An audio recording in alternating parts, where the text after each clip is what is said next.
Apakah pemerintah berusaha membungkam rakyat? Salah satu konten kreator Ferry Irwandi tiba-tiba lunak dalam bernarasi tentang pemerintahan. Apakah karena diancam pihak tertentu? Itulah pertanyaan yang menggemparkan media sosial setelah aksi unjuk rasa besar-besaran menolak revisi UU TNI pada 27 Maret 2025 lalu. Ferry yang dikenal vokal dan kritis tiba-tiba muncul dengan video berjudul "Saya baik-baik saja". Tapi bukannya menenangkan publik, justru muncul lebih banyak tanda tanya. Beneran aman? Atau ini tanda kalau dia sebenarnya ditekan? Rumor soal pembungkaman ini makin liar. Sebagian percaya bahwa Ferry baik-baik saja dan cuma ingin meredakan spekulasi. Tapi ada juga yang curiga, merasa ada sesuatu yang janggal. Seolah-olah videonya bukan sekedar klarifikasi, tapi kode kalau dia sedang dalam tekanan. Tanpa bukti konkret, kita memang nggak bisa asal tuduh. Tapi satu hal yang jelas, kejadian ini bikin masyarakat makin waspada soal kebebasan berpendapat di negeri ini. Kalau memang ada yang berusaha membungkam suara kritis, siapa dalangnya? Dan yang lebih penting, apakah suara rakyat benar-benar masih didengar? Pada aksi unjuk rasa tanggal 27 Maret kemarin, beberapa jurnalis yang meliput kejadian tersebut turut menjadi korban dalam insiden ini. Masa aksi dipukul mundur, berlarian, dan beberapa peserta aksi ditangkap. Tim paramedis yang melakukan penyisiran dan evakuasi juga mengalami penggeledahan dan pemukulan oleh polisi. Masa aksi membawa berbagai spanduk dan stiker dengan pesan seperti "Negara ini kan asasnya Pancasila, bukan Sabta Marga", mengekspresikan kekecewaan mereka terhadap pengesahan RUU TNI yang menjadi undang-undang. Insiden-insiden tersebut mencerminkan ketegangan dan dinamika yang terjadi selama aksi unjuk rasa di Jakarta pada tanggal tersebut. Sampai sekarang, Presiden Prabowo Subianto masih belum buka suara soal dugaan pembungkaman terhadap media atau konten kreator yang vokal mengkritik pemerintah. Publik mulai bertanya-tanya, kenapa diam? Apakah ini sengaja dibiarkan? Di sisi lain, tekanan dari berbagai pihak terus berdatangan. Reporters Without Borders atau RSF terang-terangan mengecam tindakan kekerasan terhadap jurnalis saat demo dan meminta presiden segera turun tangan. Mereka mendesak agar pemerintah menjamin perlindungan bagi jurnalis dan memastikan investigasi yang transparan atas insiden tersebut. Bukan cuma itu, Oki Madasari, seorang penulis sekaligus aktivis, juga ikut bersuara. Ia mempertanyakan sikap presiden yang seolah tak terganggu dengan demo yang terus berlanjut. Oki bahkan menyindir, apakah Prabowo masih bisa tidur nyenyak sambil pura-pura semua baik-baik saja? Masyarakat sekarang menunggu, apakah presiden akan memberikan jawaban? Ataukah diamnya ini justru menjadi jawaban itu sendiri? Ferry Irwandi rehat dari platform X. Kenapa? Apakah ini ada hubungannya dengan dugaan pembungkaman itu? Setelah gencar mengkritik revisi UU TNI, Ferry tiba-tiba memutuskan untuk istirahat dari X. Keputusan ini langsung bikin heboh. Banyak yang menduga ini bukan sekedar rehat biasa, melainkan ada tekanan yang besar di baliknya. Menurut beberapa laporan, Ferry mulai diserang habis-habisan di media sosial setelah unggahannya soal RUU TNI yang viral.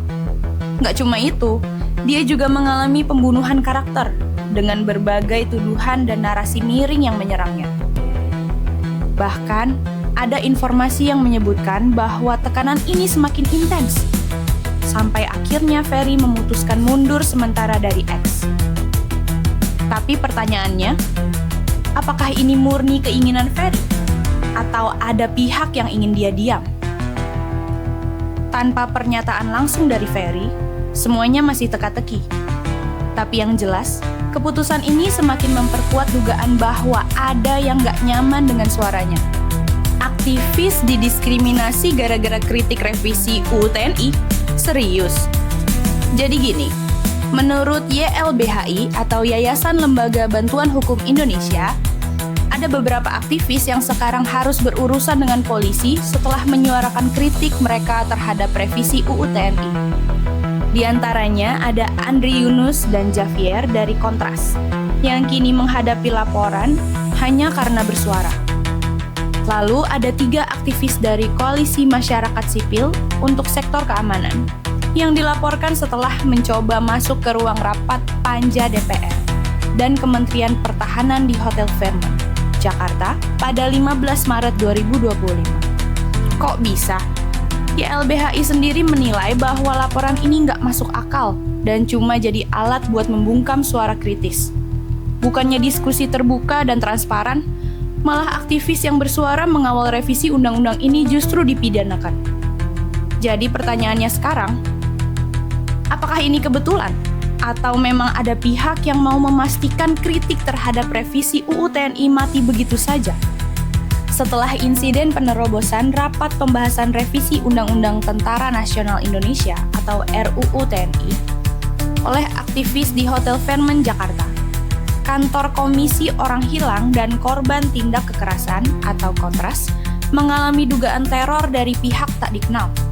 Pada Minggu 16 Maret 2025, sekitar pukul 00.16 WIB, 3 individu yang mengaku sebagai wartawan mendatangi kantor Kontras di Jalan Keramat 2, Kuitang, Jakarta Pusat. Mereka menolak memberikan informasi mengenai identitas maupun afiliasi media mereka, serta tujuan kedatangan pada jam tersebut. Andri Yunus, Wakil Koordinator Bidang Eksternal Kontras, yang berada di kantor saat kejadian, juga menerima 3 panggilan telepon dari nomor tak dikenal pada waktu yang bersamaan. Ia menduga bahwa kejadian ini berkaitan dengan aksi protes yang dilakukan sebelumnya terhadap proses legislasi RUU TNI. Selain itu, Dimas Arya, Koordinator Kontras, mengungkapkan bahwa setelah aksi protes tersebut, pihaknya menerima berbagai ancaman dan teror. Ia menekankan pentingnya transparansi dalam proses legislasi dan menyatakan kekhawatiran atas intimidasi yang dialami oleh organisasi masyarakat sipil yang kritis terhadap RUU TNI. Kejadian ini menambah daftar panjang dugaan intimidasi terhadap aktivis dan organisasi yang menyuarakan kritik terhadap RUU TNI. Kontras dan koalisi masyarakat sipil lainnya terus menyerukan pentingnya keterbukaan dan partisipasi publik dalam proses legislasi, serta menekankan bahwa upaya pembungkaman melalui teror dan intimidasi tidak dapat diterima dalam negara demokrasi. Kejadian ini jelas mengkhawatirkan dan menjadi tanda bahaya bagi kebebasan berekspresi serta keamanan aktivis di Indonesia. Ketika kantor Kontras, salah satu lembaga yang selama ini vokal dalam isu hak asasi manusia, mengalami teror setelah aksi protes terhadap RUU TNI, sulit untuk tidak mengaitkannya dengan upaya intimidasi. Ditambah lagi, insiden ini terjadi setelah wartawan dan aktivis menerobos rapat tertutup di Hotel Fairmont, yang artinya ada kemungkinan bahwa pihak-pihak tertentu merasa terganggu dengan gerakan mereka. Jika benar kejadian ini merupakan bentuk pembungkaman, maka ini bukan hanya soal Kontras atau aktivis yang terlibat, tapi juga soal hak masyarakat untuk mengawasi kebijakan pemerintah. Demokrasi yang sehat butuh kritik dan transparansi, bukan ruang rapat tertutup dan ancaman bagi mereka yang mempertanyakannya. Yang paling penting sekarang adalah mendesak aparat untuk benar-benar mengusut kejadian ini secara transparan, bukan malah mengabaikannya. Jika dibiarkan, ini bisa jadi presiden buruk bagi siapa saja yang berani bersuara di masa depan. Lalu, apakah pemerintah benar-benar ingin membungkam masyarakat yang vokal dan berniat menjadi anti kritik? Pertanyaan ini memang sulit dijawab secara hitam putih, karena pemerintah bukan entitas tunggal. Di dalamnya ada berbagai kepentingan dan aktor yang bisa memiliki pandangan yang berbeda. Namun, jika melihat rangkaian kejadian seperti kriminalisasi aktivis, tekanan terhadap jurnalis, serta dugaan teror terhadap Kontras, ada indikasi bahwa ruang kritik semakin menyempit. Pemerintah yang demokratis seharusnya membuka ruang diskusi dan menerima kritik sebagai bagian dari perbaikan kebijakan. Namun, ketika ada laporan aktivis ke polisi, jurnalis dibunuh, hingga dugaan intimidasi, muncul pertanyaan besar, apakah ini kebetulan atau memang ada upaya sistematis untuk membungkam suara-suara kritis? Jika pemerintah benar-benar menghargai demokrasi, maka mereka harus menanggapi kritik dengan argumen yang jelas, bukan represi. Tapi kalau justru yang muncul adalah pelaporan hukum, ancaman dan kriminalisasi, maka wajar jika masyarakat mulai bertanya-tanya, apakah ini awal dari pemerintahan yang anti kritik? Benar, masyarakat hanya mencari keadilan yang sebenar-benarnya, dan ketika masyarakat mengkritik kebijakan pemerintah, jawaban yang diberikan hanyalah mengenai kebijakan yang dibuat. Karena pada kenyataannya, peran DPR seringkali tidak memuaskan rasa keadilan rakyat. Masyarakat mengkritik bukan karena ingin menjatuhkan pemerintah, tapi karena ingin kebijakan yang lebih adil dan berpihak pada kepentingan rakyat. Sayangnya, di banyak kasus, kritik terhadap kebijakan malah dianggap sebagai ancaman, bukan sebagai bentuk partisipasi publik yang sah. Padahal dalam demokrasi yang sehat, DPR seharusnya menjadi wakil rakyat yang mendengar, menyerap aspirasi, dan memperjuangkan keadilan, bukan sekedar menyetujui kebijakan tanpa transparansi. Ketika kritik dianggap musuh, sementara kebijakan terus berjalan tanpa mendengar rakyat, wajar kalau masyarakat merasa kecewa dan semakin tidak percaya dengan wakil-wakilnya di DPR. Jadi, kalau pemerintah ingin membuktikan bahwa mereka masih pro-rakyat, mereka harus menunjukkan bahwa kritik adalah bahan evaluasi, bukan sesuatu yang harus dibungkam. Karena kalau suara rakyat terus diabaikan, maka bukan sekedar kritik yang muncul, tapi bisa jadi perlawanan yang lebih besar. Kalau pemerintah tidak mendengar suara rakyat, bahkan malah membungkam mereka yang bersuara, maka pertanyaan besarnya adalah, lalu mereka sebenarnya bekerja untuk siapa?